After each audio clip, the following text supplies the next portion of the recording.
अजित पवारांच्या बाजूने निकाल लागल्यामुळे राष्ट्रवादीत काय घडू शकतं? राष्ट्रवादी पक्ष आणि चिन्ह अजित पवारांना निवडणूक आयोगाने दिल्यावर शरद पवारांसाठी हा मोठा धक्का असल्याचे बोलले जात आहे। निवडणूक आयोगाच्या या निर्णयानंतर अजित पवार गट आणि शरद पवार गटात आता अनेक घडामोडी घडण्याची शक्यता आहे।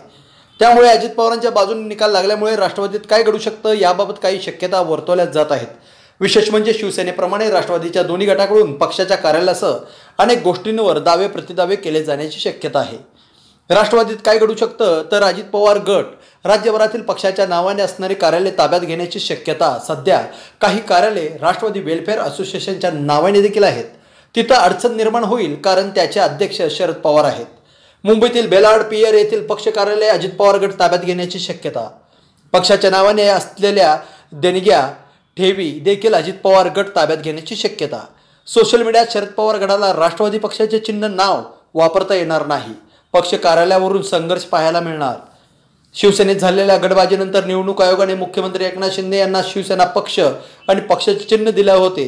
त्यामुळे पुढे दोन्ही गटात अनेक मुद्द्यांवरून वाद पाहायला मिळाले। विशेष म्हणजे राज्यभरातील पक्षाचे कार्यालय आपल्या ताब्यात घेण्यासाठी दोन्ही गटात संघर्ष देखील पाहायला मिळाला। आता राष्ट्रवादीत देखील अशीच काही परिस्थिती पाहायला मिळण्याची शक्यता आहे, कारण राज्यातील अनेक महत्त्वाच्या शहरात राष्ट्रवादी पक्षाचे कार्यालय असून ते आपल्या ताब्यात घेण्यासाठी अजित पवार गटासह शरद पवार गटाकडून प्रयत्न केले जाण्याची शक्यता वर्तवली जात आहे। राष्ट्रवादी पक्षाचे चिन्ह नाव वापरता येणार नाही।